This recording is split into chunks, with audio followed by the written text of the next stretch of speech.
Nous sommes le 30 avril 2020, voici le 256e épisode des Technos. Bienvenue à ceux qui nous découvrent aujourd'hui. Merci pour votre fidélité aux autres. Dans tous les cas, merci de nous accueillir. C'est comme toujours la revue de presse technologique de nos chroniqueurs que nous vous proposons. C'est ainsi qu'il est question de Face ID qui s'adapte au coronavirus, de ProtonMail qui passe en open source, du MIT qui réinvente l'enroulement, de la 5G qui divise en Belgique et de plein d'autres choses, dont un anniversaire. N'hésitez pas à commenter et à partager cet épisode dans vos réseaux. Merci aussi pour les pouces et les étoiles selon les plateformes que vous utilisez pour nous suivre. Bonne écoute.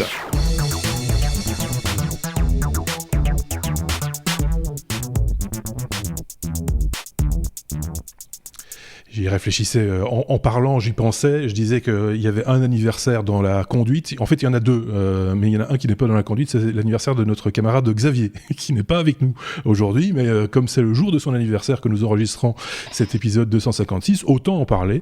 Happy birthday Xavier, n'hésitez pas en commentaire, vous aussi, lui souhaiter un joyeux anniversaire, ça lui fera plaisir. Non, nos chroniqueurs cette semaine sont les suivants. Regardez, d'un côté, nous avons Aurélien, un peu pixelisé, mais ça va, il est là, il n'y a pas de souci. Et puis de l'autre, nous avons Benoît. Bonjour à tous les deux, comment ça va bien ? Je vais commencer par Aurélien en France, toujours en période de confinement. Oui, toujours en période de confinement. On attend le 11 mai, même si la carte des différentes zones vient, et donc je suis fermé. Donc on va attendre un petit peu.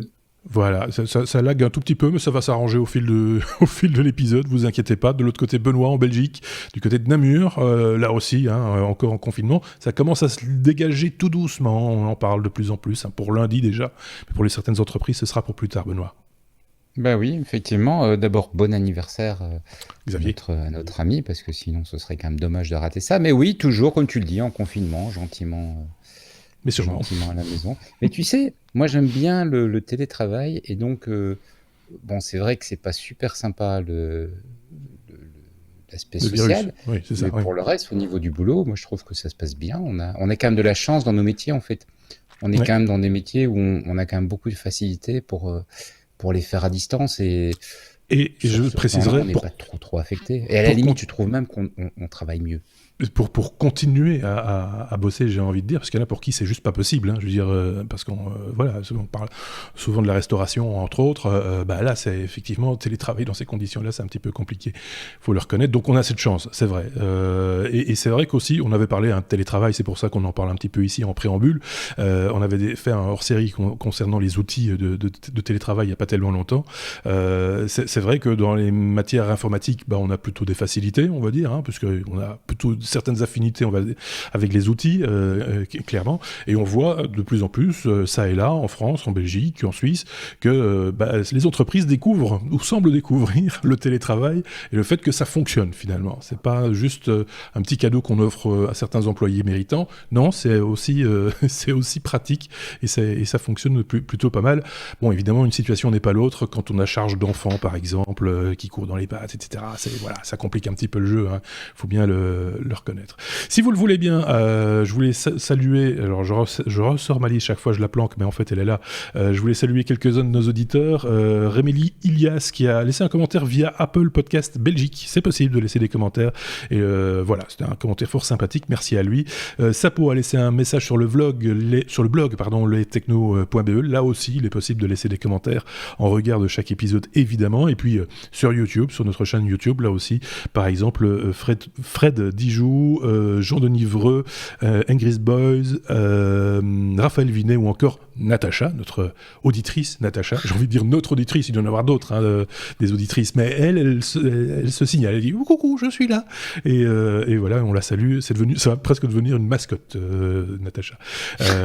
Merci beaucoup en tout cas de nous suivre, merci de laisser des commentaires, comme je le disais, laisser des pouces vers le haut sur YouTube, des étoiles, etc. Ça titille les algorithmes, ça nous permet de mieux nous faire connaître et d'avoir comme ça, d'être de plus en plus nombreux et de partager comme ça avec un plus grand nombre. Je vois un doigt se lever, c'est celui d'Aurélien. Bonjour Aurélien. Bonjour. Je vais juste faire un petit coucou à Sébastien, qui la semaine dernière disait que l'épisode 255 c'était l'épisode de l'Overflow, et je lui réponds que 256 c'est un nombre puissant.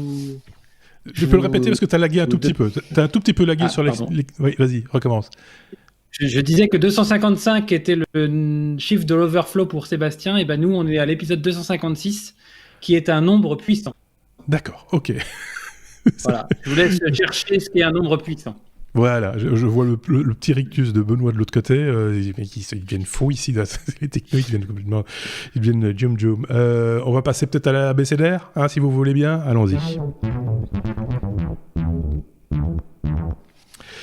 Avec la lettre A, évidemment pour démarrer, je dis évidemment, mais c'est pas toujours le cas, mais ici c'est le cas. J'ai failli lire Apple 11, mais non, c'est Android 11. Android 11 sort en bêta, Aurélien. J'espère que la bande passante va tenir avec toi, hein, parce que c'est un petit peu haché. Menu. Oui, mais on fait comme on peut. Hein. Oui. Donc, en mai, donc à partir de demain, la version bêta de Android 11 sort. Alors, pour information, le Google I.O., donc la conférence de Google de chaque année, est annulée en raison des événements que l'on connaît. Android 10 était sorti en septembre dernier. Et donc, Android 11 apporte différentes fonctionnalités, comme la capture vidéo. Tout le monde peut capturer son écran et en faire une photo, ça c'est très connu et depuis très longtemps. La capture vidéo, ça a été apparu en 2017 chez Apple, mais chez Google, on n'avait toujours pas la possibilité de faire ça. Donc, je pense que pour tout ce qui est tuto et autres, c'est une fonctionnalité qui peut en intéresser beaucoup. Ensuite, il y a une fonctionnalité que beaucoup utilisent, c'est le dark mode, c'est-à-dire que vous pourrez maintenant, à des horaires que vous sélectionnerez, passer en mode sombre, l'interface en mode sombre, notamment pour utiliser votre téléphone le soir ou dans votre chambre, ou voilà. Il y a le swipe inversé également, c'est-à-dire que vous connaissez le swipe où vous activez le petit carré en bas et vous pouvez fermer toutes les applications pour éviter qu'elles tournent en tâche de fond. Le swipe inversé vous permettra de rouvrir une application que vous venez de fermer. Exemple, vous regardez une vidéo YouTube, vous la fermez involontairement, vous pourrez la rouvrir sans rechercher la vidéo. D'accord. Ensuite, il y a tout ce qui est bulle de communication, c'est-à-dire que quand vous receviez un message dans n'importe quelle application de messagerie, vous aviez la possibilité d'y répondre de manière rapide, mais vous ne pouvez pas lire complètement le message. Maintenant, vous pourrez. Et vous pourrez y répondre de manière plus intéressante, plus rapide, pardon. Alors, le gros morceau, c'est sur la sécurité et la confidentialité. Alors, ne rigolez pas, parce que on connaît toutes les failles qu'il peut y avoir sur Android. Concernant les permissions que vous donnerez, donc vous téléchargez une application, elle vous demande la permission d'utiliser soit votre géolocalisation, soit votre appareil photo, soit votre micro, ainsi de suite. Jusqu'à présent, vous donniez une autorisation définitive pour toute la durée de vie de votre téléphone. Maintenant, vous aurez la possibilité de donner votre autorisation à chaque fois que vous lancez l'application. Donc, vous saurez quand est-ce que vous êtes traqué, quand est-ce que... Voilà. Et alors, chose intéressante aussi, c'est que pour publier une application sur le Play Store utilisant la géolocalisation, vous ne pourrez demander la permission d'utiliser la géolocalisation que si c'est une application dont la géolocalisation est la fonction majeure. Exemple, un GPS, une application de GPS ou une application de ce type-là. Mais si c'est une application dont la fonction principale n'est pas la géolocalisation, Google interdira de vous demander la permission d'utiliser la géolocalisation. Donc je trouve que c'est plutôt bien pour la sécurité, mais ça pose quand même la question de toutes ces applis qui demandaient la géolocalisation alors que c'était pas des applis de GPS. Moi, je voudrais bien savoir quelles étaient les données stockées et à quoi elles servaient-elles. Voilà. Ouais. Alors, et dernier point, tout ce qui est affichage. Donc, Android 11 permettra tout ce que Marc adore, les écrans pliants, les écrans incurvés, les écrans avec des formes sans bord et tout ça. Il y aura des fonctionnalités triangulaires. Donc, Android 11 permettra d'afficher sur ces écrans-là et aura les fonctions qui permettront d'afficher les applications correctement là-dessus et permettra de prendre en charge également, chose que je ne savais pas, les écrans 90 et 120 Hz qui sont présents a priori sur des téléphones haut de gamme, plutôt haut de gamme. Mm-hmm. Et donc les premières mises à jour, donc les bêtas sortent là, les premières mises à jour, ça sera dernier trimestre 2020, et les premiers concernés seront les possesseurs de Pixel 2, 3, 4. Voilà. Oui. Et après, ça se développera sur les autres plateformes. Donc, bon, c'est quand même une nouvelle version d'Android. Voilà, ouais, c'est toujours il faut toujours un certain temps avant qu'elle soit déployée parce que effectivement, il faut des appareils. Enfin, on connaît la fragmentation autour d'Android de manière générale. Aussi bien Benoît que moi-même. Moi, c'était plus intérieur, mais Benoît l'a même exprimé. C'est dire s'il a bien aimé l'idée. C'était l'annulation de fermeture d'une application. Ça, je trouve ça malin. Parce que c'est vrai que de temps en temps, on y va un petit peu vite. Tu vois, et d'avoir cette possibilité de revenir en arrière, je veux dire, ça m'est déjà arrivé, moi, de fermer une application bêtement, de me dire, ah mais zut alors, qu'est-ce que c'est bête, je vais taper un truc où j'avais une adresse, comment je vais la retrouver? Benoît, c'est plutôt malin, ça. Oui, et puis je pense surtout, moi, ce qui m'arrive, c'est avec tu sais, comme tu es en train de faire autre chose et tu discrètement sur ton téléphone en même temps. Et là, tu fais vite l'erreur de zut, je l'ai fermé alors que je venais de trouver l'info que je voulais. Oui. Voilà, pouvoir la rappeler tout de suite, c'est effectivement très très malin. Malin, c'est bien. Affaire à suivre, évidemment, on verra comment le public va percevoir cette nouvelle version et quand elle va sortir, sur quels appareils, etc. C'est vrai que c'est un domaine, parce qu'on suit, il faut bien le dire, avec les technos, on suit beaucoup moins les sorties de nouveaux appareils, que ce soit de chez Apple ou appareils sous Android de manière générale. Quand ça s'y prête et qu'il y a quelque chose qui sort un peu de l'ordinaire, on l'évoque, mais en général, on n'en parle pas beaucoup. On parle, c'est vrai, beaucoup plus souvent, malgré tout, des évolutions des systèmes d'exploitation. C'est le cas ici. On verra un petit peu quels sont les retours des uns et des autres par rapport à, puisque dans l'équipe tout le monde utilise un peu de tout. On verra un petit peu ce qui ressort de ce nouvel OS, mais il faudra un peu du temps quand même. C'est toujours assez long. Voilà. Je pense qu'on a tout dit sur Android 11 donc, et non pas Apple 11. C'est aussi l'occasion de parler d'Apple, la lettre A comme Apple, avec cette histoire de Face ID qui s'adapte, qui doit s'adapter forcément à la situation, et en particulier au port du masque, Benoît. Oui, exactement. Donc Apple travaille sur l'épidémie comme tout le monde quelque part. Mm-hmm. Donc tu as le fait que comme tous les téléphones qui ont Face ID, quand tu regardes le téléphone pour le débloquer, si tu portes un masque, il se dit c'est pas toi et du coup il ne débloque pas. Ouais. Alors il y a des tutos sur internet sur comment apprendre à Face ID, à reconnaître, te reconnaître, mais ce qu'ils vont faire c'est quelque chose de beaucoup plus simple. C'est le téléphone va détecter que tu as un masque et va directement te présenter l'option d'entrer ton PIN. Donc, parce que c'est vrai que c'est un peu frustrant. Oui. Tu regardes ton téléphone, il te fait le signe comme quoi non, c'est pas toi. Ouais. Au lieu de te dire, écoute, je te reconnais pas parce que tu as un masque. Ouais. Donc voilà, c'est un petit geste, mais c'est un petit geste quand même, je pense, qui va devenir utile malheureusement dans les prochaines semaines ou les prochains mois.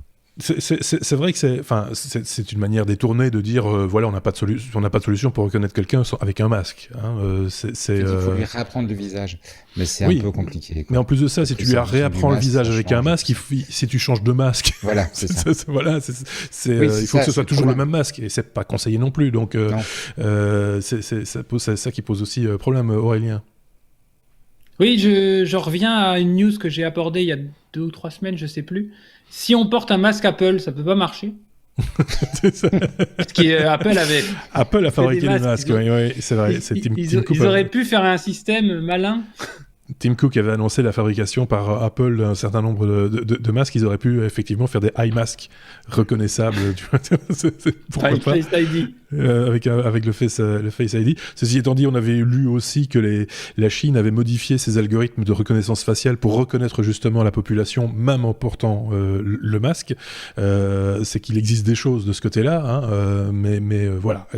C'est une solution qu'apporte Apple. C'est vrai qu'il déploie un truc qui s'appelle Face ID. Si parce qu'on porte des masques ça fonctionne plus, bah ils doivent réagir, même comme ça. La logique de Face ID, c'est une reconnaissance qui est pas juste basée sur une photo, hein, contrairement à ce que tu dis sur la Chine. Il y a une reconnaissance volumétrique, et donc c'est plus sophistiqué. Et l'idée, c'est d'avoir un taux d'erreur plus bas. Parce qu'au final, ce qui intéresse les autorités de surveillance, c'est pas nécessairement de ne jamais rater quelqu'un, c'est de pouvoir le suivre de caméra en caméra. Si on rate une caméra, c'est pas grave. Ce qui n'est pas le cas ici. Oui, ok. Oui, c'est un autre usage, on est bien d'accord. Aurélien, pour conclure. Oui, en parlant de vidéosurveillance, j'ai vu un truc, c'est une petite brève dans la news, mais j'ai vu en Chine une vidéo et qui était en vitesse 1, où avec une caméra visible équipée d'un capteur thermique, on est capable, dans un couloir de métro ou dans un couloir, de faire de la reconnaissance faciale de personnes et en même temps d'aller pointer le front et de détecter la température du front, alors que les gens... était dans un couloir, c'est assez impressionnant, techniquement et technologiquement. Ouais. Par contre, il paraît que c'est pas apparemment, parce que moi j'avais lu un article justement sur ce sujet, apparemment c'est pas méga fiable, en tout cas pour la température, parce que voilà, il y a des conditions qui font que si t'as couru, si tu viens de l'extérieur, qu'il faisait froid à l'extérieur, si tu portes une écharpe, machin, enfin pour plein de raisons, cette analyse de la température peut être un petit peu tronquée. Chaque fois on lève le doigt. Ah oui, parce qu'on est poli. Oui, monsieur, je voudrais parler, s'il vous plaît, Benoît. Comme à l'école ici. Non. Ouais. Voilà. Je suis le professeur, j'aurais un truc à dire. En fait, je pense qu'il faut, tu médis un peu de l'idée, mais ce qu'il faut comprendre, c'est que l'objectif derrière, c'est de faire un premier tri. Bien sûr. Parce que il vaut mieux avoir quelque chose qui va repérer certains cas et pas tous, que d'avoir quelque chose où en fait on en repère beaucoup moins parce qu'il y a beaucoup plus de travail manuel. Donc l'objectif de ces trucs-là, c'est de faire un premier tri, réduire le nombre de cas qu'il faut traiter. J'avais vu parce que mine de rien, les pays asiatiques maintenant ont vraiment développé une vraie compétence en fait dans ces sujets-là.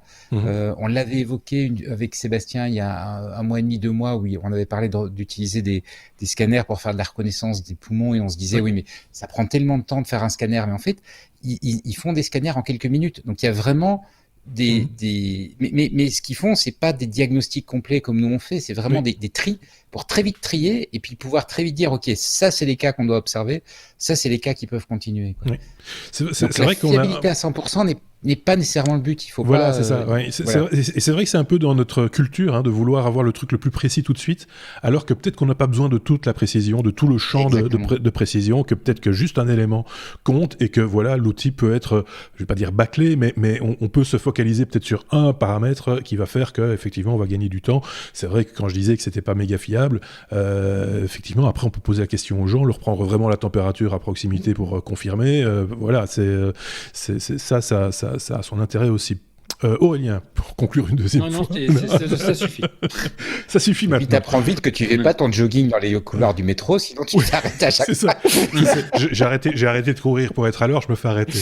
C'est toujours un risque aussi. En plus de ça, dans un pays où on sait bien, c'est quand même aussi des coups de canif à chaque fois dans les libertés individuelles. Donc on peut franchement se poser quelques questions et avoir un peu de recul par rapport à ça. On peut passer à la lettre suivante. G comme Glamos. De quoi s'agit-il? Ah si, ça je sais ce que c'est. Parce que ça j'ai vu, Aurélien va nous expliquer, mais c'est la technologie LIDAR qui rend les objets, et les écrans en particulier, tactiles. Et ça je connais. Oui. Alors, oui, c'est une petite news que j'ai bien aimée parce que... alors pour plusieurs raisons. La technologie LIDAR, c'est des radars optiques. Ce sont des radars optiques qui équipent maintenant les voitures autonomes, tout un tas de choses. Oui. Et c'est une technologie qui est vraiment en train de se démocratiser. Je le disais sur les véhicules autonomes. Et on a ici un petit objet. Alors je vais essayer de décrire pour que les gens qui n'ont pas l'image le comprennent. C'est un petit cube de, je sais pas moi, allez, on va dire 3 cm de côté, avec une fente dedans en forme de U. Et donc, dans ce U, il y a un petit miroir qui vient osciller et créer verticalement par rapport à ce U un plan. Et l'utilisateur va interagir avec ce plan pour rendre n'importe quel écran tactile. Alors, l'intérêt de cette techno-là, parce qu'il y a des articles type Leapmotion et Kinect qui font ce genre de choses. Là, c'est que l'intérêt de cette techno LiDAR, c'est qu'on peut piloter n'importe quelle taille d'écran, jusqu'à 90 cm par 1,80 m, ce qui fait déjà une belle dalle. Et donc, c'est un ancien de chez Samsung qui a créé ce petit produit. Et donc, ça s'utilise avec les écrans, les télés, les smart télés, les ordinateurs, les liseuses, les projecteurs vidéo, tout ce que vous voulez. Oui, pour les présentations. Ouais. Et je trouvais aussi que c'était bien d'actualité parce qu'aujourd'hui, il faut plus rien toucher. Donc vous avez tout un tas de, enfin je sais pas, je pense les bornes. C'est vrai. Quand est-ce qu'on va recommander un billet sur une borne SNCF tactile? Je ne sais pas, je ne sais pas vous répondre. Ouais. Donc voilà. Et alors cette technologie elle est en train vraiment de se démocratiser parce qu'on a ce produit est en vente à $109. C'est un Kickstarter en fait. C'est un Kickstarter pour livraison juillet 2020 à $109. Donc voilà, ça paraît assez abordable.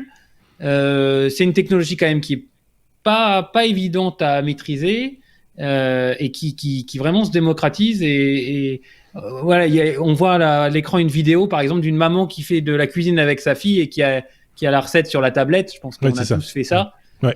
Bon, si ça évite de se laver les mains à chaque instruction, quoi.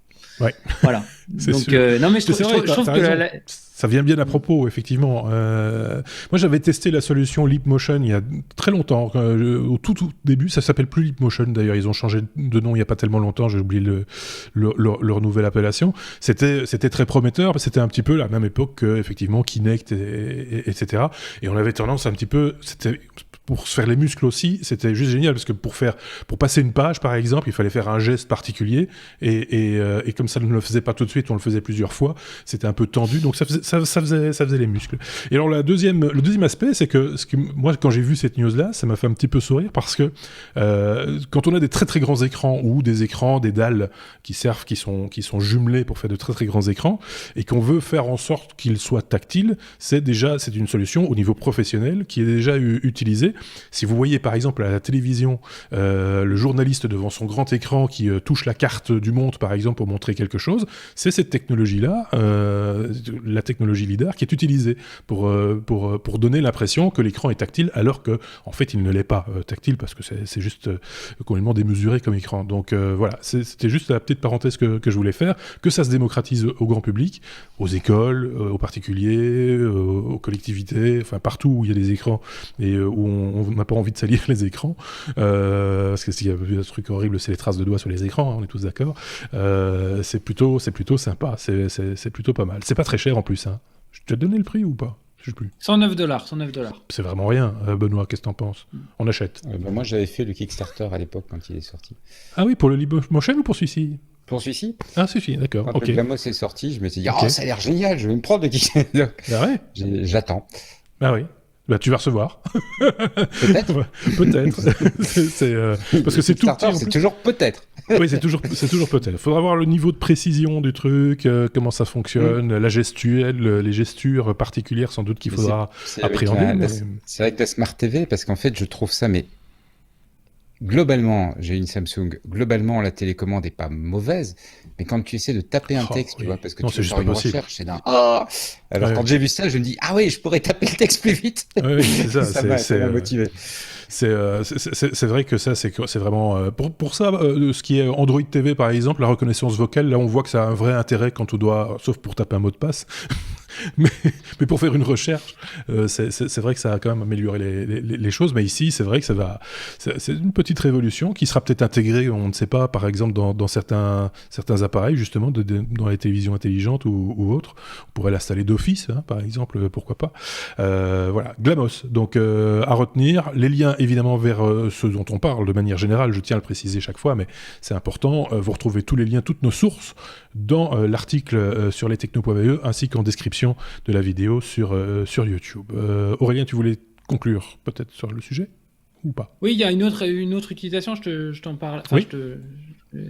Dans la vidéo, là, on voit des gens sur un canapé avec une table basse, et ils mettent le Glamos sur la table basse et la télé est à, je sais pas moi, 2 mètres du truc. Donc, évidemment, ça permet aussi d'éloigner et puis de se retrouver loin de l'écran. Oui, un petit peu comme on le faisait avec le Leapmotion ou le Kinect, par exemple.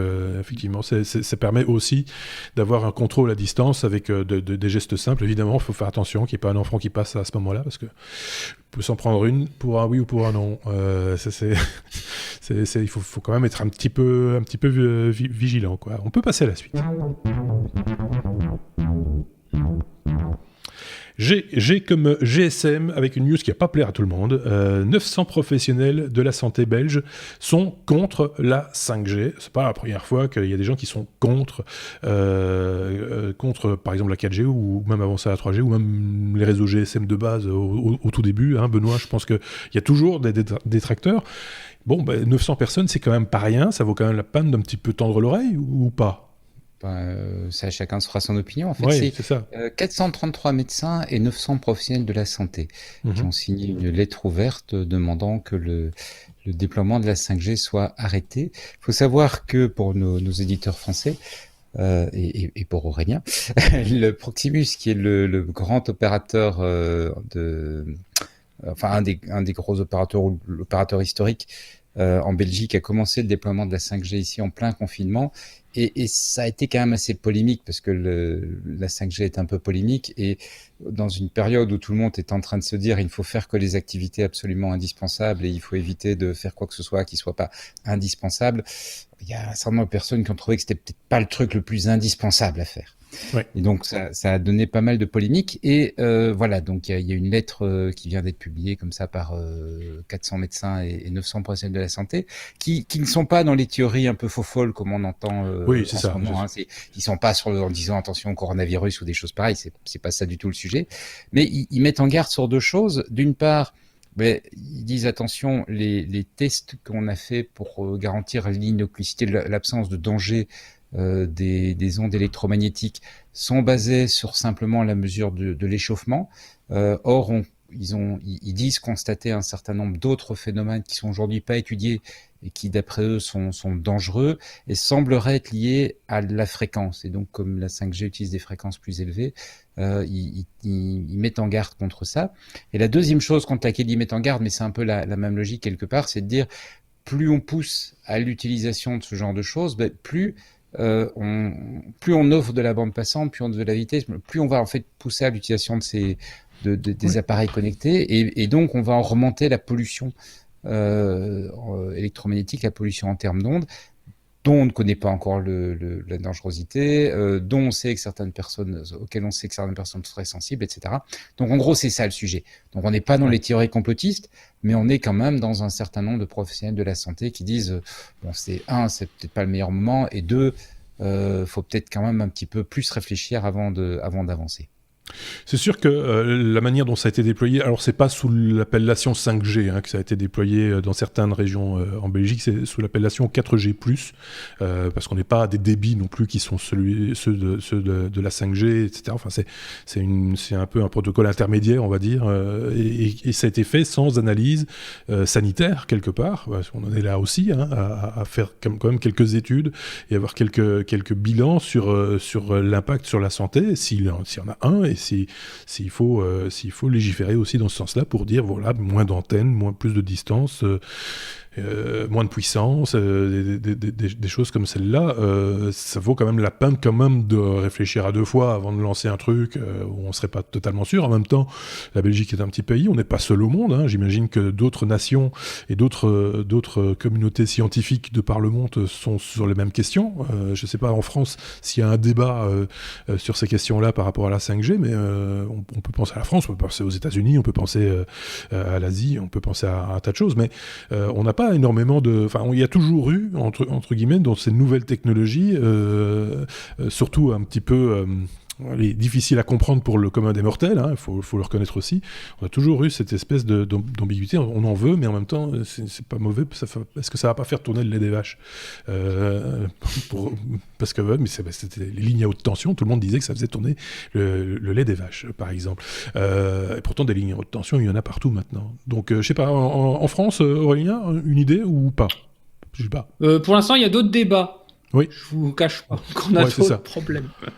Non, j'ai rien entendu sur la 5G en ce moment. Mais... On le disait, hein, c'est un peu à contre-courant. Il y a une provocation à un moment donné. Et donc, et c'est vrai que ça passe un peu pour... on va vite le faire comme ça. On va pas s'en occuper. On va faire nos tests et gentiment. Ceci étant dit, il me semble que la 5G, mais Benoît pourra peut-être me le confirmer, il me semble qu'on a développé un réseau privé 5G sur le port d'Anvers, si je ne dis pas de bêtises, pour déjà avancer, pour faire tourner déjà des applications qui ont besoin de la 5G, par exemple sur le tri des containers, je pense, ou des trucs comme ça, enfin des technologies qui sont utilisées avec la 5G, et il y a des cas comme ça un petit peu partout en Europe où on utilise la 5G à des fins privées dans des fonctionnalités un petit peu, enfin qui ne sont pas rendues au grand public, quoi. Je ne sais pas si tu avais entendu parler de ça, Benoît. J'ai pas spécialement entendu parler du port d'Anvers. D'accord. Ok. Bon, je suis tout seul sur ce coup-là. On ira faire quelques recherches. Et évidemment, c'est toujours polémique, hein, ces machins-là. Donc, on va pas trop rentrer dans la polémique parce qu'on n'a pas plus analysé le truc que ça non plus. Ce sont des scientifiques. Hein, on va pas non plus tout de suite se fâcher avec les scientifiques aujourd'hui. Donc, voilà, à suivre, j'ai envie de dire. Ceci étant dit, c'est vrai que la 5G, ça ouvre quand même, quand on voit les opportunités que ça ouvre technologiquement, avec tous les déploiements que ça va pouvoir provoquer aussi, je pense aux voitures autonomes et des choses ainsi qui utiliseront cette technologie, ça pose plein de questions, quoi, sur notre avenir technologique. Si c'est nocif, si c'est à ce point nocif qu'on le dit. Non ? Non. Ok, bon. Je rame, hein, là. Merci les gars. T'as dit, on rentre pas dans la polémique, alors avançons. Oui, c'est vrai. Bon, on va passer à autre chose. Donc, si vous avez une idée, une opinion, un truc là-dessus à dire, n'hésitez pas. Hein. Benoît répondra. Attends, on n'avait pas levé le doigt, là. Non, c'est vrai. Désolé. J'ai dit, zut, alors, ils sont purement factuels. Derrière notre radiateur, on n'arrête pas de dire la valeur ajoutée du truc, c'est l'opinion, machin, titi, ici, factuel. Ils sont 434 médecins, 900 professionnels, merci, au revoir, bonsoir. Passons à la suite. La lettre N. De quoi s'agit-il, Aurélien? Ah oui, c'est... Oh là là, c'est dur ce soir. Bon là là, c'est... N grave. C'est un col toilette. De quoi s'agit-il? Il faut que tu nous expliques ça. Ah non, je ne veux pas. Alors, non, mais c'est un truc de belge. C'est un truc de belge. Ça va vous intéresser, c'est un truc de belge. Pas que de belge, ça va intéresser tout le monde, la planète entière, monsieur. Oui, mais c'est une société belge. Oui. Donc, oh là là, l'enthousiasme ce soir, ça fait mal. Mais non, vas-y. On est derrière toi, on t'écoute avec attention. On peut pas se contenter. On va pas se contenter juste du titre non plus. Je veux dire, ça va être quand même un peu limite. À un moment donné, juste la lettre N. Ah, super. Non. Non, alors vous connaissez le Ledger. Vous connaissez le Ledger, j'en ai déjà parlé. Tout le monde. On a portefeuille numérique. Voilà, portefeuille numérique de crypto-monnaie. Oui. Donc, il y a une société belge qui s'appelle Ngrave qui vient de sortir, qui va sortir son Cold Wallet, donc qui est un portefeuille numérique pour les cryptos. Mm-hmm. Donc, j'en profite pour saluer Sébastien, le spécialiste crypto, qui donc ce portefeuille numérique, donc il y a un petit device qui, alors je connaissais pas cette comment dirais-je, cette classification de cette échelle EAL Evaluation Assurance Level, qui certifie en fait le fait qu'un device peut se faire à des failles ou est bien ou est mal conçu, à des failles et est audité. Et donc ce portefeuille a obtenu la note maximale EAL 7, alors que les produits normalement grand public ont des EAL plus faibles de l'ordre de 5, et 7 c'est pour tout ce qui est militaire et tout ça. Donc, voilà, c'est que ils savent ce qu'ils font et que voilà.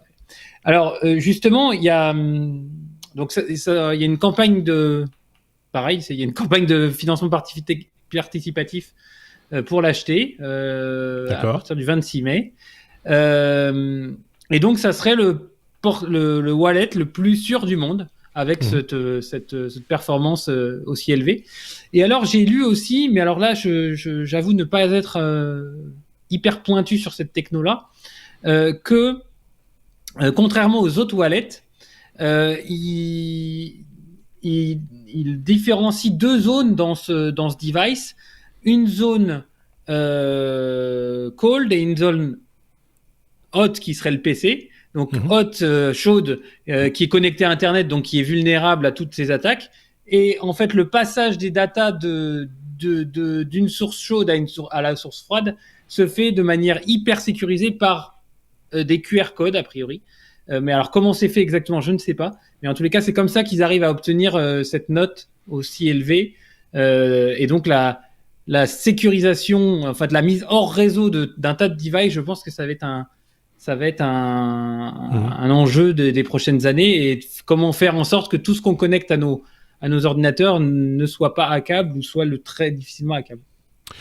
Donc une innovation pour le coup, une vraie innovation, belge de surcroît, donc on va pas non plus se priver de dire que c'est belge, soyons clairs, et qui a cette... Alors en plus on a appris cette histoire de norme, de score en tout cas, EAL 7, moi je connaissais pas ça non plus, donc, je sais pas si tu connaissais ça Benoît, toi, non plus. Non, donc on découvre, comme quoi, on apprend, voilà, on est là aussi pour apprendre, donc affaire à suivre là aussi et peut-être de près parce que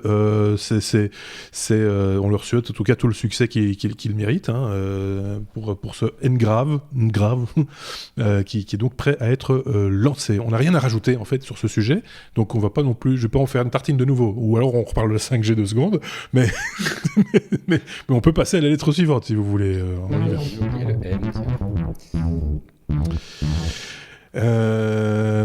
P comme ProtonMail.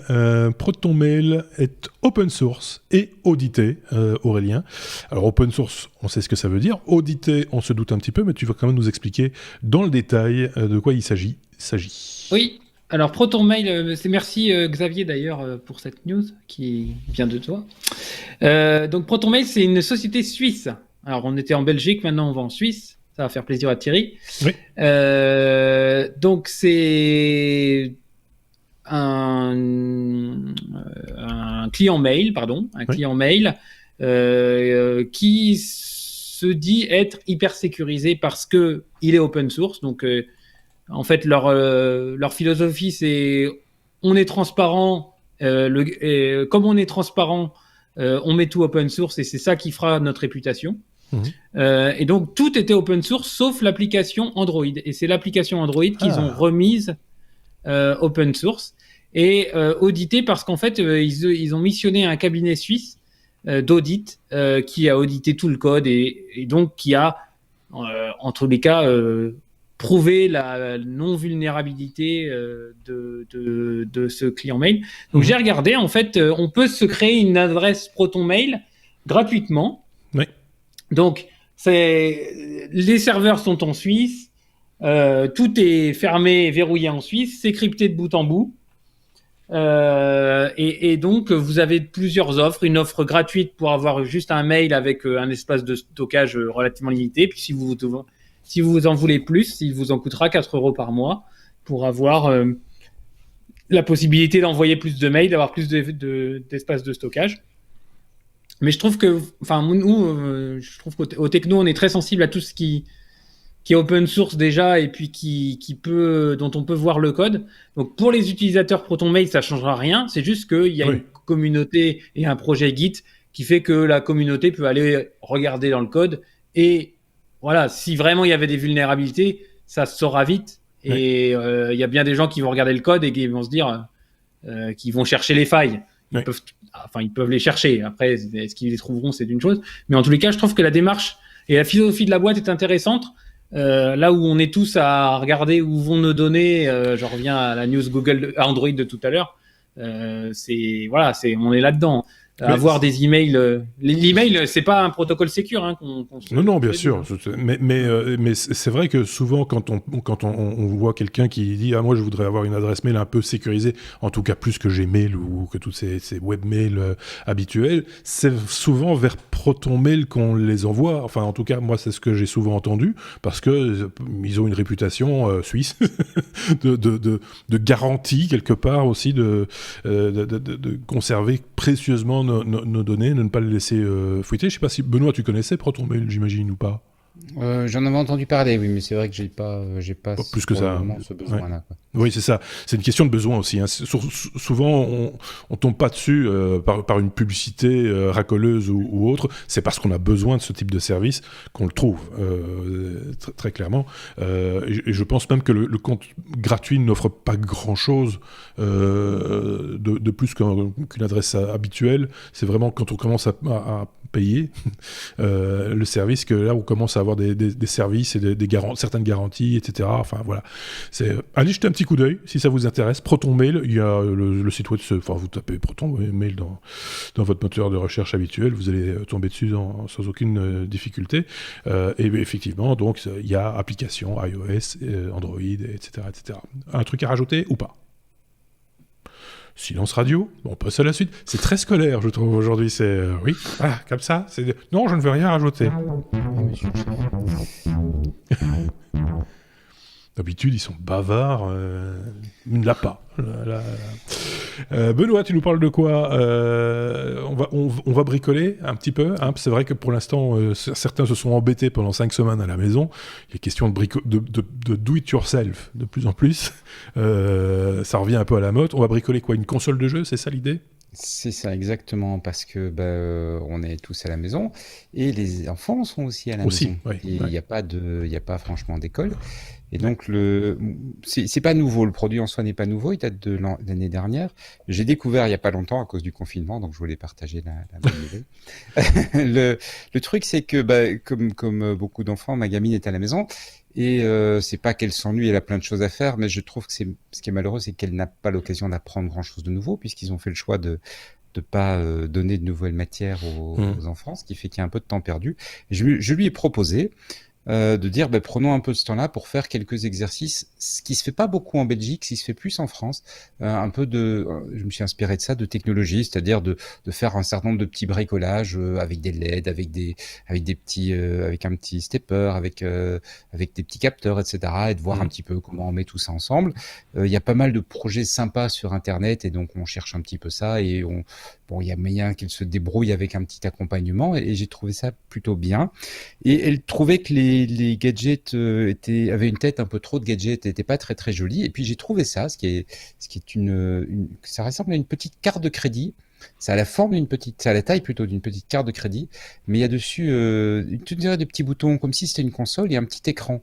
Comme si c'était une console, donc tu l'as mis à l'image, mais sinon je peux le montrer sur la caméra aussi, je l'ai mis à l'envers là. Et en fait, donc ça ressemble vraiment c'est un petit peu entre la console de jeu et le format très petit. Ça coûte pas cher, il y a des versions à 25 € jusqu'à ça fait penser la version TensorFlow fait dans les 40. Oui, vas-y, Marc. Ça fait penser, alors tu me diras si c'est le même type de jeu qu'on voit dessus, à ces petits jeux, il y a eu pendant les années 90, je ne dis pas de bêtises, fin des années 90, milieu des années 90, des petits jeux en plastique, on vendait ça un peu partout, il n'y avait qu'un seul jeu dedans, hein, et c'était souvent, un petit jeu un petit peu mécanique, avec un petit peu de son 8 bits, et puis il fallait... Par exemple, un petit jongleur qui jonglait, machin, etc., pas laisser tomber la balle, et des choses comme ça. Tu vois, des petits jeux qu'on vendait sur les marchés, pas très très chers, des petits trucs en plastique. C'est ça l'idée, hein. C'est ça le truc. C'est exactement ça, sauf que tu le programmes toi-même. Il y a un petit... Donc il faut bien comprendre, c'est ça l'intérêt, c'est que tu vas trouver sur Internet des petits jeux déjà programmés, mais tu peux faire les tiens. Ça se programme essentiellement avec MakeCode de Microsoft, donc qui est cette interface avec un langage graphique qui ressemble un peu à Scratch. Donc tu dessines ton code. Donc c'est quand même assez accessible avec des routines. Donc il y a une version de MakeCode qui s'appelle MakeCode Arcade. Là aussi, j'ai découvert, je fais mon malin, mais j'ai découvert ça il n'y a pas très longtemps, qui en fait des routines d'assez haut niveau, qui est bien parce que c'est valorisant justement pour un jeune qui découvre. C'est-à-dire que tu vas pouvoir définir un sprite et écrire un tout petit bout dans cette espèce de Scratch que Microsoft a pour dire voilà, quand le sprite rencontre un personnage de tel type, il perd un point. Quand il rencontre un personnage de tel type, il gagne un point. Quand il se passe là, tu as gagné la partie. Il va bouger à telle vitesse. Voilà. Donc tu es un petit peu dans le paramétrage si tu veux, mais en même temps, tu dois quand même réfléchir un peu à ton algorithme. Tu peux quand même, parce qu'il y a une espèce de Scratch, tu vas faire des tests, etc. Donc tu as quand même un petit peu de logique. Je ne sais pas si tu peux entendre le son, mais effectivement, le son ressemble très fort à ces petites consoles 8 bits. Hein. Alors, il y a moyen de mettre un petit haut-parleur. Voilà, oui, c'est ça, oui. On est vraiment sur ça. C'est pour ça que c'est pas cher. Hein. Parce que c'est pas une électronique très sophistiquée. Ça se programme aussi. Pardon. En plus, il n'y a pas de facteur de forme. Il n'y a pas d'emballage. On est directement sur le. C'est brut de forme. C'est brut, hein. C'est brut, mais alors derrière, ils vendent des kits aussi mais ils étaient en rupture de stock. À mon avis, je suis pas le seul à avoir eu l'idée. Ils vendent des kits en bois qui te permettent de l'habiller, ou alors tu peux faire, toi, tu peux découper. Justement, ça participe aussi. Tu peux faire une boîte, tu peux faire quelque chose, ce qui participe aussi à l'appropriation du gadget, quoi. Bien sûr. Ce que je voulais dire, c'est que donc on peut le programmer. Je veux dire, le mode normal, c'est cette MakeCode de Microsoft, mais ça peut également se programmer en Python. Ouais. Donc sur le machin, tu as un interpréteur Python et puis tu déposes un fichier Python et tu le programmes de la même façon. Il y a plein de librairies pour pouvoir faire du jeu, ou ça se programme en Arduino. Si tu veux aller plus bas niveau et aller très vite, tu programmes en C++. Là aussi, ils te fournissent une série de librairies pour gérer des sprites assez rapidement. C'est un peu plus costaud, je vais dire, le C++ pour un jeune qui est en train de découvrir la technologie, mais le concept est vraiment amusant. Et après, on peut faire des choses un peu moins jeu si on veut. Par exemple, ils montrent sur leur site, ils ont une version où pour se laver les mains, tu passes ta main devant parce qu'il y a un petit détecteur quand il peut voir que tu passes ta main, et puis il décompte le nombre de secondes pendant lesquelles tu te laves les mains. Et puis il te dit, ok, maintenant tu peux arrêter de te laver les mains. Donc il y a plein de petits projets comme ça qu'on peut faire et qui sont un petit peu amusants, un petit peu accessibles et qui permettent de quand même apprendre quelque chose dans cette période où sinon... oui, c'est ça. De manière générale, c'est le genre de petits gadgets que nous on aime bien, éducatifs, bien foutus, intelligents. L'occasion s'y prêtait aussi, c'est vrai. Rappelle-nous l'âge de ta fille, comme ça on sait un petit peu... 15 ans, donc voilà, c'est entre 14 et... C'est la plus jeune, voilà. À mon avis. Sans doute, peut-être avec plus d'accompagnement, peut-être. Ouais. Il y a 2 ans, ils avaient fait du MakeCode à l'école avec les microbits, donc c'est ces cartes qui n'ont pas d'écran mais qui ont qu'une série de LED, et un petit peu tu es dans la continuation de ce genre de produit. Donc je pense qu'en termes, après plus ils sont grands, plus ils vont pouvoir faire des programmes sophistiqués. Un peu plus évolués, et puis laisser cours à leur imagination aussi, on imagine, à un moment donné, de pouvoir se lâcher seul et faire des choses. Mieux qu'on peut souhaiter à ta fille, à tous ceux qui l'utilisent, aux plus jeunes, c'est d'un petit peu, à un moment donné, être à court et dire « il me faut plus gros ». Il me faut plus puissant, faut avec plus de boutons, avec plus de... etc. C'est vrai, hein, c'est un peu ça qu'on attend aussi, ou qu'on espère. Ils sont, du côté d'Adrien, ils sont peut-être encore un peu jeunes pour ce genre d'exploit. Oui. Il me semble, hein, mais ceci dit, ça te parle aussi, ça te donne aussi peut-être des envies ou des idées pour le futur. Hein, On fait déjà des choses aussi... bon, pas de ce niveau-là, mais on arrive à bricoler des choses. Ouais. Voilà, il y en a pour tous les âges, et on avait déjà vu ça d'ailleurs avec Benoît, puisqu'on a accompagné sa fille pendant C'est vrai que c'est pas le premier gadget comme ça que je vous présente. Si vous remontez dans les hors-séries, vous trouverez les petits robots, des choses comme ça que Benoît nous a présenté au fur et à mesure. À chaque âge de sa fille, on a eu droit à un petit gadget. Mais c'est sympa, je trouve. Moi, je me souviens pas qu'on avait ce genre de gadget aussi accessible quand j'étais... non, c'était les kits Vellman. C'était ce qu'il y avait de plus proche. Moins excitant. C'était moins excitant et c'était très fermé, il n'y avait rien à créer. Quoique, ça dépendait des kits. Il y avait des kits un peu... Sur la fin, il y avait des trucs un peu informatisés, etc., que tu pouvais interfacer avec un Commodore 64 ou un ZX ou des choses comme ça. Il y avait moyen de faire des choses un peu à programmer, mais c'était quand même... Il fallait avoir là des bases en électronique un peu évoluées et en informatique aussi. Donc oui, c'est quand même différent. Il faut être très clair. Toute cette gamme de petits appareils Arduino, etc., c'est relativement récent et ça s'ouvre de plus en plus. On l'a vu souvent, hein, d'ailleurs, dans des kits livrés pour les enfants, ou en tout cas pour les plus jeunes, pour faire des petits kits éducatifs. Il y a encore... Monsieur, je veux encore ajouter quelque chose. Un petit truc à dire, juste parce que tu parles d'Arduino et je veux éviter une confusion. C'est quand même un processeur 32 bits, hein, donc c'est un ARM M4. Donc c'est pas comme les premières générations d'Arduino. Alors bon, il est cadencé, il n'est pas à des vitesses spectaculaires, hein, il est cadencé à... Attends, je vérifie vite. Et ça n'est pas sur la page de... Ah voilà, il est cadencé à 120 MHz, donc c'est pas non plus un foudre de guerre, mais c'est pas du tout les premiers Arduino qui étaient beaucoup trop longs pour faire un jeu un petit peu intéressant. On a mis le lien, évidemment, comme toujours, dans le blog lestechno.be. Vous irez jeter un petit coup d'œil et vous trouverez ce petit outil. Et ça coûte pas très cher, hein, j'imagine. Non, ça coûte pas très cher. Moi, je conseille de l'acheter pas via le site de la société qui le fabrique, parce que les frais de port sont exorbitants et ils sont fermés actuellement. En plus, ils sont à Manhattan, donc ils sont en confinement complet. Mais il y a un certain nombre de boutiques qui livrent ça. Par exemple, Mouser, qui est disponible. C'est une boîte américaine, mais qui a des sites en France, en Belgique, etc., qui vend avec des frais de livraison extrêmement bas ce type de matériel. Je conseille plutôt d'aller là que d'aller directement sur le site du fabricant. Et donc, au niveau du coût, ça dépend du modèle. Tu as un modèle à 25 €, tu as un modèle à 35 €, tu as un modèle à 40 €. Ça dépend si tu veux une manette, si tu veux des boutons, ça dépend si tu veux la version qui fait TensorFlow ou pas. Enfin, tu as plein de... Alors, si le papa imprime en 3D des trucs, il peut peut-être faire fabriquer une petite boîte ou même faire des boutons supplémentaires ou des choses comme ça. Donc, c'est pour toute la famille. C'est éducatif et c'est familial. Ils vendent également, et c'est important pour les filles, ils vendent également des câbles USB roses. Ah, ça semble être un facteur, je parle d'expérience, d'acceptation importante du gadget.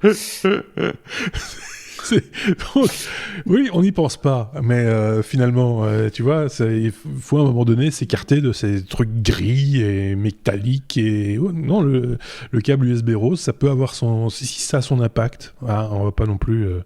Moi, je connais une société où ils ont des câbles réseau roses. Voilà, ça fait rire tout le monde, mais en même temps, on les reconnaît. On passe à la suite. R comme Rams. De quoi s'agit-il, Benoît ? Explique-nous un petit peu. On va parler cinéma, un petit peu, ou en tout cas documentaire, si je ne dis pas de bêtises. Voilà, on va parler de documentaire. Je vais faire très court parce que la news précédente était longue. Et puis, ça ne va pas durer longtemps. Donc, il ne faut juste pas le rater. Si vous écoutez l'épisode à partir de vendredi, quand il sera disponible, filez, donc le 1er mai, filez sur le lien parce que pendant 3 jours, vendredi, samedi, dimanche, le film Rams est disponible gratuitement. C'est un film sur Dieter Rams, qui est le designer un peu de légende de Braun, qui a fait tous ces produits, qui a en fait installé le design comme étant un outil pour une entreprise pour se différencier et fonctionner. Le film est très bien. Il avait fait un Kickstarter, j'avais suivi le Kickstarter, donc j'ai vu le film il y a un bail déjà. Le film est vraiment chouette. Dieter Rams, c'est vraiment, je trouve, quelqu'un de très intéressant à suivre et à voir. Et alors, mais on va arriver trop tard si vous entendez la news maintenant. En fait, il a mis tous ses films disponibles gratuitement et Rams, c'est le dernier qui va être rendu disponible pendant 3 jours en vision. Donc, c'est à ne pas manquer ce long week-end. Je lisais aussi que c'était ces documentaires. C'est vrai que quand on tourne des documentaires, il y a énormément de rush qui reste. Et quand tu es réalisateur de documentaires, tu aimerais bien tout mettre dedans, mais on est tenu par des formats télévision, 52 minutes, machin, etc., qui sont difficilement commercialisables aussi quand ils sont longs. Et donc, et ça lui permettait comme ça de récupérer les rushs, de reconstruire ou de construire des documentaires plus longs ou des formats déformatés, on va dire. Et donc, c'est ça aussi l'intérêt du truc, c'est qu'on va des fois plus loin et différemment. On aborde les sujets sous d'autres angles, parce que la narration a fait que on était sur un format plus court. Là, on peut se permettre d'aller un peu plus loin et de creuser un peu plus la question ou de prendre des chemins de traverse. Voilà, c'est l'occasion. Le lien est dans la description, comme je le disais là tantôt. N'hésitez pas à aller jeter un œil. Il y a d'autres films aussi au catalogue à venir, donc n'hésitez pas à jeter un petit coup d'œil. Et c'est sur Vimeo en plus. Donc, quand je dis en plus, c'est parce que Vimeo, en général, les vidéos sont de qualité. J'ai envie de dire ça. On est sur YouTube.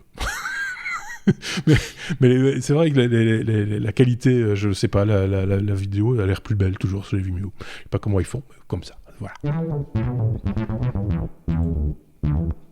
Bon, j'ai dit du mal de YouTube, maintenant on va dire du bien.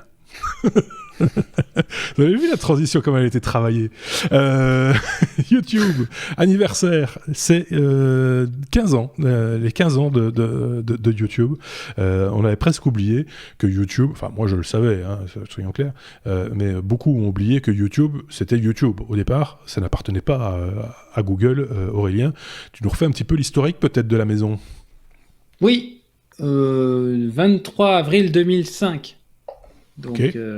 Ça fait 15 ans que le petit Jawed Karim a pris une vidéo, donc la première vidéo qui a été déposée le 23 avril 2005 sur la plateforme, où on voit ce jeune étudiant devant l'enclos des éléphants du zoo de San Diego. Une vidéo de 18 secondes qui est aujourd'hui qui fait un peu rire, mais qui quand même a été vue 90 millions de fois.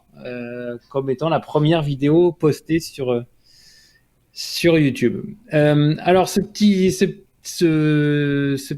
bonhomme-là, il était encore étudiant et il n'a jamais été salarié de YouTube. Il a toujours resté comme consultant parce qu'il avait ses études à finir. Et donc aujourd'hui, c'est assez rigolo, mais aujourd'hui il vit de la vente de ses parts de YouTube, parce que je pense que forcément ça a pris un peu de valeur, et puis des parts qu'il a dans Airbnb également, parce que tant qu'à faire, il a diversifié. Voilà. Quand on a un bon client, faut pas creuser à côté. Alors pour étoffer un peu la news, j'ai été chercher quelques stats. Chaque minute, il y a 300 heures de vidéos qui sont mises en ligne sur YouTube. Il y a plus d'1 milliard d'utilisateurs uniques de YouTube chaque mois, plus de 6 milliards d'heures de vidéos sur YouTube. Et alors, le pire, c'est que YouTube, enfin, ce qui me paraît être le pire, c'est que YouTube représenterait 37% du trafic mondial Internet sur les mobiles. Donc, ça veut dire que si on prend toute la data qui circule sur les mobiles, 37%, c'est YouTube.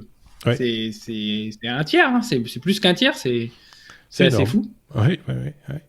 C'est un outil devenu, on peut le dire, incontournable, YouTube aujourd'hui. Malheureusement, je serais presque tenté de dire incontournable, presque en situation de monopole, quand on voit le français Dailymotion qui est joyeusement en perdition. Enfin, on n'en entend plus beaucoup parler, même si ils existent toujours, et je pense qu'ils travaillent encore avec certains gros clients, genre France Télévisions. Tu ne travailles pas encore avec Dailymotion? France Télévisions, oui.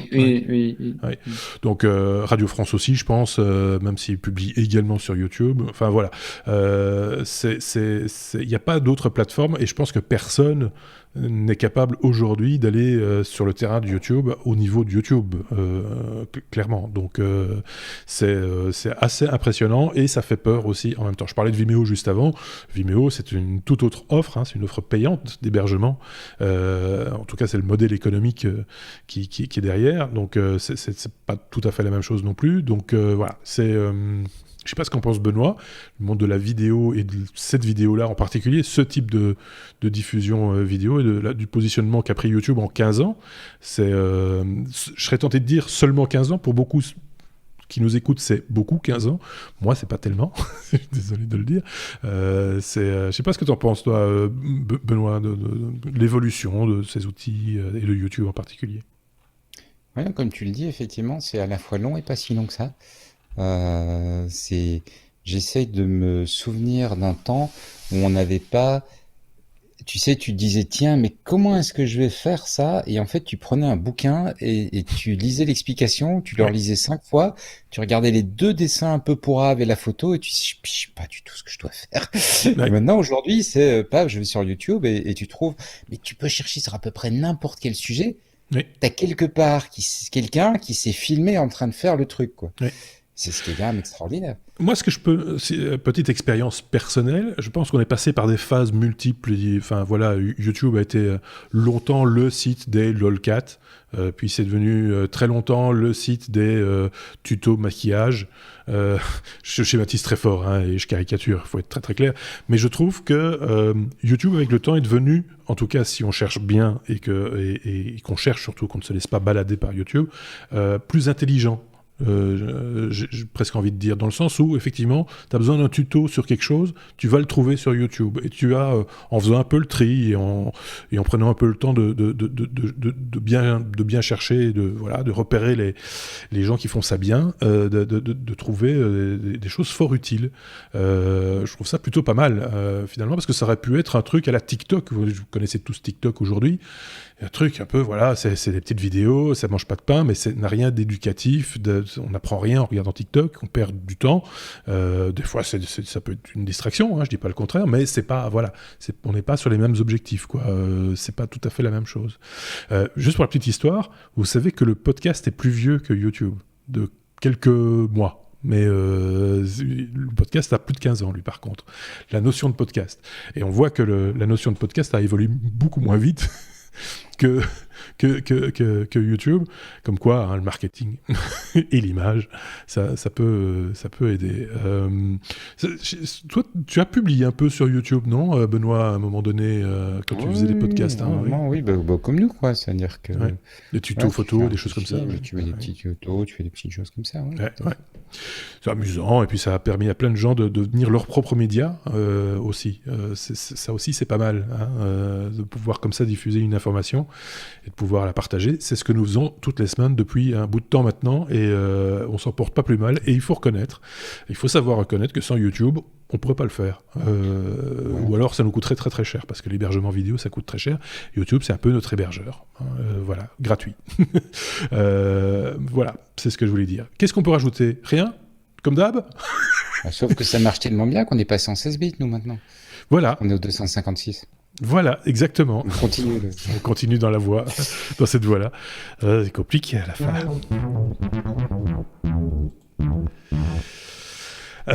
Benoît, encore toi, toujours toi. On va parler d'un truc. Alors ça, j'ai découvert. Cette idée-là est assez géniale. Je vais nous expliquer de quoi il s'agit. On lit le titre, enrouler des objets, mais c'est pas tout. Enfin, c'est une façon de voir les choses, mais c'est plus. Voilà, vas-y. Je t'en prie. C'est malin comme tout, je trouve. Oui. C'est un projet du MIT pour fabriquer des objets. On le voit avec le Covid. On parle énormément des makers en ce moment. Il y a une immense communauté de gens qui fabriquent des objets. Et quand on pense à fabriquer des objets, on pense l'imprimante 3D, qui est en fait sans doute l'outil le moins utilisé. Il y a les machines CNC, il y a les découpes laser, et le MIT lance c'est le moins utilisé parce qu'en fait, quand tu regardes, je pense qu'il y a beaucoup plus de makers qui sont dans la découpe d'un objet pour le moment, plutôt que vraiment l'impression pour des raisons de solidité, etc. Oui, c'est ça. Ceci pour dire que le MIT est en train de partir dans une autre voie, parce que c'est ça leur boulot, en fait, c'est la recherche. Et ils ont inventé un système où on va enrouler, en fait, des câbles, des fils, de la laine, des cotons, etc., pour fabriquer un objet. Et donc leur idée, c'est de dire, c'est une méthode de fabrication un peu traditionnelle quelque part, mais au lieu de rajouter de la matière comme une imprimante 3D avec des couches, on part d'une bobine on déroule la bobine et avec un système contrôlé par un petit microcontrôleur, on va venir placer précisément le fil à un endroit. Et ce qu'ils ont fait de très malin, quand on regarde la petite vidéo de démonstration, c'est qu'ils ont prévu différents modes pour pouvoir construire l'objet. Alors forcément, comme c'est un objet qu'on construit en enroulant, la forme doit être assez régulière. On va pas pouvoir faire un carré. On fait forcément une forme qui s'enroule autour d'une structure. Et donc, ce qu'on va pouvoir faire, ça va être par exemple un abat-jour, ça va être un bracelet, ça va être des poignées de préemption. Et donc, ils ont construit un algorithme qui analyse l'image et qui va en déduire la forme qu'on est en train de vouloir construire. Donc, par exemple, on va présenter un bâton et on va dire, ben voilà, sur ce bâton, je voudrais une forme d'un vase, et on va dessiner un vase avec ses doigts. Et le logiciel va analyser ça et va piloter la manière dont le fil va être amené le long de la bobine pour suivre la forme qu'on a donnée. Pour les poignées de préemption, on met sa main, on indique dans quel sens on veut prendre l'objet, et le logiciel en déduit en fonction de la taille de la main, en fonction de la position des doigts, quelle est la forme de la bobine qu'on doit donner. Donc l'idée est vraiment, c'est un projet de recherche, c'est pas un projet finalisé, mais je trouve que c'est vraiment emmener la culture maker dans un autre espace, et j'ai trouvé ça vraiment malin. C'est presque de la sculpture à l'aide d'outils informatiques, mais on arrive à un petit peu, ça fait penser au tour du potier ou des choses comme ça, parce que c'est très, très artisanal quelque part. Quand on lit un peu l'article, on découvre aussi, enfin on découvre pas, on le sait, mais sans le savoir, que la manière dont on enroule du fil, la manière dont on fait des bobines de fil, de couture, etc., c'est vieux comme le monde, c'est vieux comme le fil, j'ai envie de dire, mais il y a des raisons à ce que ça ait ces formes-là coniques et autres, et de se saisir de cette idée-là pour en faire quelque chose d'autre et de plus complexe en fait. Je trouve ça assez rigolo. On vous mettra évidemment en copie la vidéo d'explication et ce qu'il y a moyen de faire et la base de ce travail. Mais je trouvais ça effectivement, il n'y a que Benoît qui peut trouver des trucs comme ça dans l'équipe en général. Souvent, c'est Benoît qui nous déniche ce genre de choses. Vous pouvez fabriquer des abat-jours, des choses comme ça. C'est vrai que c'est assez amusant, même si c'est très basique, il faut bien le dire, mais simplement avec de l'imagination et du fil. Voilà. C'est plutôt malin. Je sais pas s'il y a un truc à rajouter, pas spécialement, j'ai l'impression d'une fois de plus. J'ai peur de les relancer sur un sujet. À un moment donné, ah non, j'ai plus rien à dire, c'est bon. La suite. Mais non, attends, il y en a plein en fait, parce que ce qu'ils font également, c'est que je parlais de bracelets tout à l'heure, mais ils montrent le fait de pouvoir faire des bracelets, par exemple, ou le fait de les rapprocher l'un de l'autre. Dans le bracelet, on va avoir placé un petit capteur, et ça va permettre quelque part de servir un peu de protection au capteur, de manière de le placer, de le positionner, de l'utiliser. Donc ça paraît un peu joué, un peu ludique comme manière de construire des objets, mais je pense que c'est un procédé de construction qui, quand on le pousse, va peut-être nous amener à pouvoir faire des objets vraiment intéressants. Oui. Et toujours utile. C'est relativement simple en final, parce que ça construit sur des choses que beaucoup de familles ont chez eux. Alors le machin du MIT, il est fait sur mesure, mais c'est pas, je veux dire, comme tu le disais, la bobine, c'est pas une nouvelle techno. Non. Donc on n'est pas sur des produits qui doivent être d'une complexité telle que, comme une imprimante 3D par exemple, qui est quand même pas accessible à tout le monde. Oui, même si elles se sont démocratisées, il faut le reconnaître aussi. Mais en termes de facilité d'utilisation. Mais, voilà, c'est ça. Ici, apparemment, c'est sur le site d'Arduino, dans le blog d'Arduino qu'on le retrouve. Donc, on suppose que le contrôleur, c'est un Arduino. Donc, ça reste aussi de la portée, on va dire, de bon nombre de makers. Donc, ça va, quoi. C'est pas... Aurélien avait un truc à rajouter pour le coup. Oui, il y a Elon Musk qui m'informe que les roues de la future Tesla seront faites comme ça. J'imagine dans les usines des gens avec des pelotes de laine en train de tresser des pelotes de laine pour faire des roues de Tesla. Pourquoi pas, finalement. On peut imaginer, place à l'imagination. Il y a peut-être de l'idée. Il y a peut-être de l'idée. N'empêche que si tu te coinces un bout de ton pneu dans une taque d'égout, je veux dire, il peut y avoir des morts. C'est un chat qui passe à portée de ça. Un chat qui vient faire ses griffes sur le pneu, ça risque de poser des problèmes, effectivement. Tiens, on l'avait pas remis à sa place. Finalement, ben non, j'ai fait cette bêtise-là. La lettre M après la lettre W. Ça, c'est nouveau. On vient de l'inventer. C'est-à-dire qu'on avait rajouté cette news à la fin et j'avais dit on va la glisser là où elle doit être une fois et je l'ai pas glissée. Donc c'est de ma faute. Donc M comme Microsoft. Teams, l'application Teams qui est énormément utilisée actuellement, vous vous en doutez, a été piratée par un simple GIF. Peut-il ? C'est le mot mais non. C'est le mot mais non. C'est le mot mais non. Ouais, c'est ça. Donc Teams piraté par un GIF. Comment c'est possible ? Voilà. Donc, mais en fait, apparemment, c'est il y a une petite faille de sécurité dans les serveurs de Microsoft qui fait qu'en servant un joli GIF sur une plateforme Teams, eh ben, on est capable d'aller récupérer les identifiants des utilisateurs. Avec ces identifiants, du coup, on a accès à son compte. Donc, on peut voir les documents qu'il échange, puisqu'en fait, en temps normal, même quand on est nombreux à être dans les bureaux de l'entreprise, mais plus encore en ce moment où on est nombreux à être en télétravail, Teams, c'est l'outil sur lequel on partage les documents de l'entreprise, on fait des réunions, on échange pour préparer la réunion dans la partie discussion. Donc, ça permet quand même d'accéder à pas mal de données. Il ne fait pas de doute que Microsoft va résoudre le problème, hein, mais en cette période où on est encore plus utilisateur de ces produits, voilà, ça vaut la peine d'attirer l'attention assez rapidement. Et l'avantage, par contre, c'est que comme Teams est une solution hébergée, la mise à jour, elle se fait par Microsoft et on n'a pas elle est déployée partout, à mettre à jour sa version de Windows ou quoi que ce soit. Ouais.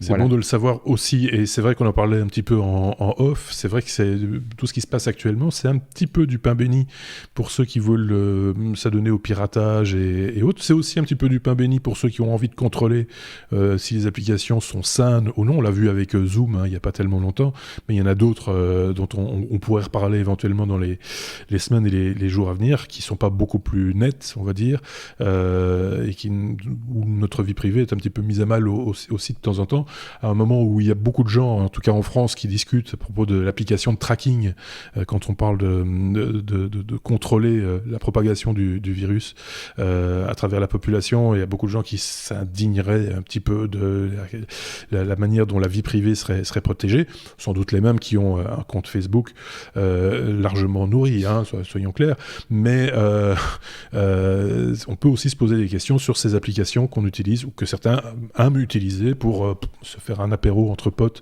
en visioconférence ou même pour travailler éventuellement. Donc c'est autant être vigilant et garder un œil sur différentes sources. Les sources que nous vous avons mis, par exemple, en commentaire, enfin en description de cet épisode des Technos 256. Je pense qu'on est arrivé au bout. Après M, c'est pas A. Mais et je peux pas le remettre en place après, c'est ça qui est dingue. Donc on a terminé, on a commencé à A, G, N, P, R, Y, W, M. C'est voilà l'alphabet selon les technos. On mélange les lettres. Merci tous les deux pour votre participation, une fois de plus très active, comme toujours d'ailleurs, à cet épisode. Prochain rendez-vous évidemment la semaine prochaine. On a un enregistrement dans pas longtemps. On parlait d'imprimante 3D. Je l'avais déjà signalé la semaine dernière, mais ça va se mettre en place progressivement et on va faire ça avec Xavier et Aurélien, si je ne dis pas de bêtises, concernant justement une imprimante 3D. C'est un petit peu voilà, c'est cette saison, j'ai presque envie de dire. Donc on en reparlera là aussi, et donc n'hésitez pas, laissez des commentaires, je le disais en préambule, laissez des commentaires, laissez partager ces épisodes avec vos amis si vous en avez, comme ça voilà, plus on est de fous, plus on rit. C'est important aussi dans ces périodes difficiles. Merci à tous les deux, Aurélien, merci Benoît, et on se dit à très bientôt. Salut.